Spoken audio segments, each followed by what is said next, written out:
The school is cracking down on tardies. Head to Wiley for the Haunted Forest. I take you on a thrifting trip to upgrade my wardrobe. And the esports season is here. Hi, I'm Jabez Darrow, and you're watching Eagle Zone. This week, I invited a co-anchor who had to back out last second, so I pulled the show producer, the Joey Pierce from the control room. Thanks for having me, Jabez. No problem. I don't know how many of you have learned this the hard way, but the school is cracking down this year when you show up late for class. If you don't show up on time, you have to come before or after school to serve detention. And for some, the number of detentions is adding up. Eagle Zone's Braden Lynn joins us to explain. Braden? This year, the administration has made a change in how they deal with students coming into class late. So last year, tardies were not counted for behavioral issues, which means given a detention for being tardy for first block, because that was more of an attendance issue than a behavioral issue. But it is a behavior administrators want to see change, so the policy is changing. Now students can show up late 4 times a term, but each tardy after that is a detention. They're hoping that students will learn from this. Was that as high school students, you are trying to learn respect and responsibility, and those are 2 very important traits that high schoolers need to have for transitioning into the real world. So when we don't hold students accountable for getting to school on time, that sends the message that it's not important. So we changed that this year, and that has increased the number of detentions that we are giving per term pretty immensely. Already this year, the school has given out hundreds of tardy detentions. Yes, we do have more kids that have been in detention, but as far as that, we have noticed that some of the kids getting tardies have stopped getting tardies since receiving detention. So hopefully we see it going down in the future. That's a trend administration would like to see continue. The number of tardies can vary from day to day, but board randomly pulled up a day during our interview so we could see a snapshot example. Just that day alone, there were 58 unexcused tardies at the high school for first block. The second term started this week, and the tardy count resets each term. So make sure to show up on time and save your 4 free tardies for when you really need them. Central Art students are displaying their work for the community to see. The Honors and Portfolio Art Show is showing at the Dakota Prairie Museum through December 9th. You can view the art at the Prairie Landing Gallery on the museum's 2nd floor. Honors and Portfolio Art students from this current semester created the works. Students chose pieces they felt represented their artistic style and interests. Then they worked together to arrange the show.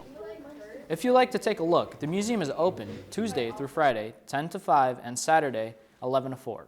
Central is hosting a Halloween dance. The dance takes place Friday, October 27th from 8 p.m. to 11 p.m. Tickets are $5 per person, and all costumes worn must be school appropriate. With Halloween coming up, an annual event is taking place at Wiley Park, the Haunted Forest. Eagle Zone's Asher Stout has the story. You might be looking for some scares this Halloween or just candy. The Parks and Rec Department in Aberdeen partnered with the Sertoma Club to make sure you have some or either in the Haunted Forest. And we really encourage people to come out, families to come out. It's at Wiley Park this Friday and Saturday. The city isn't sure how many people will come. Last year we had the largest attendance that we've ever had in over 40 years of doing this event. There were over 5,000 people, and you know, certainly weather helps, but we had people driving in I talked to people from Falkton, from area towns and around the region.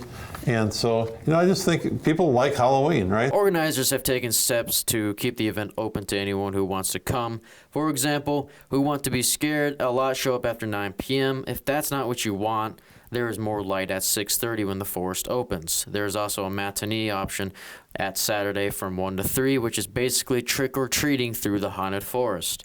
You know, everyone's different, but we really encourage parents to use their best judgment for that, because we see probably 50 to 60 or more people turn around and head back after the first scene. Well, we don't want that to happen and have a bad experience, and so we encourage people to come for that matinee. If they're not quite sure that you can get through the haunted forest, come in the afternoon and enjoy that. The Central Drama Department is one of multiple groups that takes part in the event. It's also getting ready to decorate this week. You can be involved in the event even if you aren't a part of the drama program. We need to be 15 or older to help with in the event, but certainly lots of opportunities for volunteers to be in the scares or to be guides or to help in the pavilion in some way or another. So keep that in mind as well. Recording for Eagle Zone, this is Asher Stout. Thanks, Asher. Tickets are $15 per person, and they begin selling from 6:30 p.m. to 10:30 p.m. The matinee is $5 per person.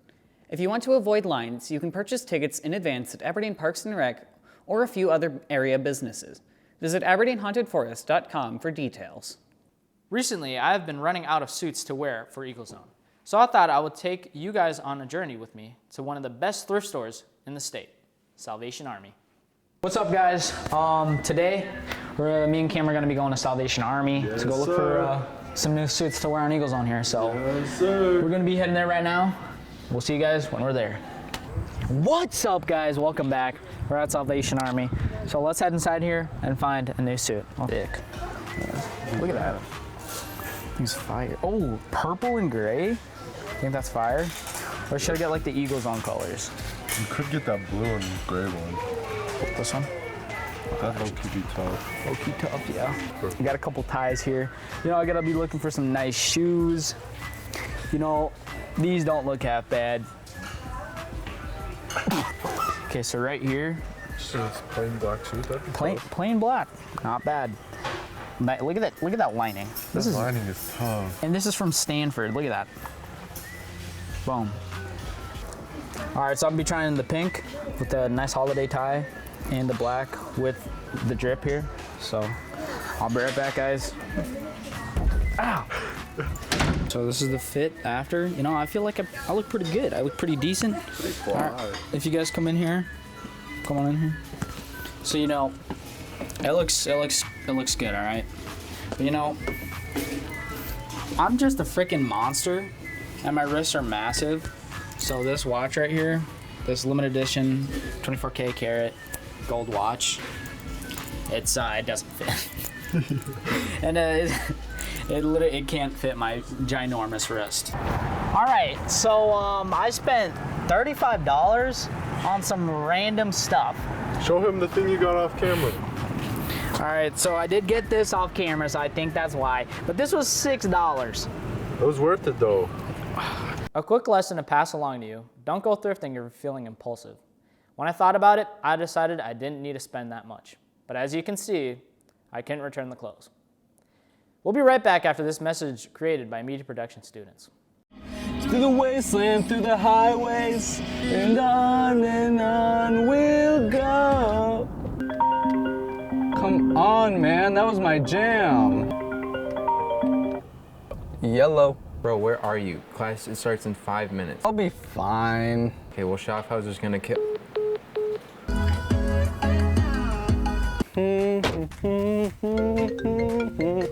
Again? Bro, class just started. Where are you? Kobe. Hey man, you got Mario on that thing? Not for you. Give me one game on that. Oh, man, whatever. See, I told you guys I'd make it. What are you guys looking at? He's right behind me, isn't he? Welcome back. We have a few teams back from state and others gearing up for the playoffs. Eagle Zone's Casey Riley joins us with sports. Casey? The cross-country teams are back from the state meet in Sioux Falls.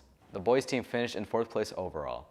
The Eagles were in the top BSD conference team, but Sioux Falls, Lincoln, Sturgis, and Rapid City Stevens are in the top 3 spots. Sophomore Joseph Perkins was the top finisher for the Golden Eagles. He crossed the line in 21st. On the girls' side, the team finished in 11th place. Sophomore Juno Ramey was the first Golden Eagle across the finish line in 25th place. The competitive cheer team is back home from state. It finished the event in 17th place. And the dance team also competed in Sioux Falls. It earned a 9th place spot right behind Pierre in Sioux Falls Jefferson. The volleyball team isn't in the postseason yet, but is closing out the regular season. The team hosted Mitchell at Golden Eagles Arena. We start in the first set. The Colonels are up, but Aberdeen catches them. Sophomore Kennedy Withers finds an opening for the kill. That ties the set and Aberdeen moves ahead to take the first. Ahead to the second. Aberdeen is up by 4 and adds to the lead with this kill by freshman Lauren Burkhart. The Eagles take that set as well. And finally in the third. This set starts close, but senior Tara Neiman gets her spike to land just inside the line. The Golden Eagles go ahead to take this game in 3 sets. The Aberdeen Central esports team is preparing for their second year of competition. Eagle Zone's Jacob Kohlhaus joins us with a preview of the team and their expectations. Jacob? That's right. Esports is officially underway at Central. Esport players compete against other cities across South Dakota in Rocket League and League of Legends. Though the team doesn't compete right away, they're looking to improve upon last year's performance. I think the team will do better this year now that we actually know what we're doing. We've been doing this for a year now, and so I believe we stepped a pretty good step forward last year. But with every step forward comes problems, especially when it comes to a sport that relies heavily on networks and technology. With our first year, we had some struggles in terms of getting up and running with tech and all of that. We had a few games where we had things glitch out, and a few times where nothing that it was anybody's fault, but just that the technology. So if there's a break in the connection or something wrong with the PC, then you lose what you're doing right away. So we had that happen a couple times.